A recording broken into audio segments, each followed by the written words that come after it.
तो लटक जइबा राजा हुक पर, ये गाना है जो भोजपुरी की हिट मशीन खेसारी लाल यादव का बेहतरीन गाना, जिसका टाइटल रखा गया है लटक जइबा, बोका म्यूजिक ऑफिशियल यूट्यूब चैनल पर रिलीज कर दिया गया है। ये इस गाने के हम इम्पोर्टेंट बात तो करते हैं इस पर और रिव्यू देते हैं कि ये गाना कैसा है और आपको सुनना चाहिए या नहीं सुनना चाहिए। नमस्कार, मैं रविंद्र और आप लोग देख रहे हैं रविंद्र टाइम्स। गाना आया हुआ है लटक जइबा बोका म्यूजिक ऑफिशियल यूट्यूब चैनल से, तो आप लोग अभी तक नहीं सुने हैं तो जाकर सुनेगा। इस गाने को मैंने लगभग 4-5 बार सुन चुका हूं और लगा कि इसका रिव्यू अब आप लोगों को देना चाहिए। गाने में खेसारी लाल यादव और शिल्पी राज की आवाज है, ये कृष्णा बेदर्जी जी ने लिखे हैं और कलम के जादूगर आप लोग जानते ही हैं विनय विनायक का म्यूजिक है और वीडियो में खेसारी लाल यादव के साथ आकांक्षा पूरी नजर आ रहे हैं। अब गाने के बारे में आते हैं तो गाना तो सुपर डुपर हिट है, इसको कोई नकार नहीं सकता। जो चूसा था जो गाना था वो उसी को लेकर ये गाना बनाया गया है। गाने में खेसारी लाल यादव का फर्स्ट में जो है, थोड़ा सा आप लोगों को बता दूं कि स्लो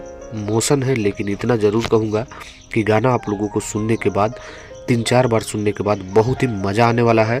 और खासकर इसमें मैं आप लोगों को इम्पोर्टेंट बात बता दूं कि बहुत ही जल्द ये गाना रील्स पर वायरल होने वाला है। तो बेहतरीन गाना है, आप लोग जरूर जाकर सुनिए और लिख के ले लीजिए कि गाना एकदम बवाल, सुपर डुपर हिट और ब्लॉकबस्टर होने वाला है। मैंने लिख दिया, इसका मतलब ये गाना सुपर डुपर हिट होने वाला है आने वाले कुछ दिनों में। तो जाकर सुनिए और अगर आप लोगों ने सुन लिया तो आपको कैसा लगा है। और रिव्यू की बात करें तो इस गाने को 5 में मैं 4.5 नंबर एकदम स्पेशल देता हूँ। तो वीडियो को लाइक करिए, शेयर करिए और आप लोग कमेंट करके जरूर बताइएगा। धन्यवाद।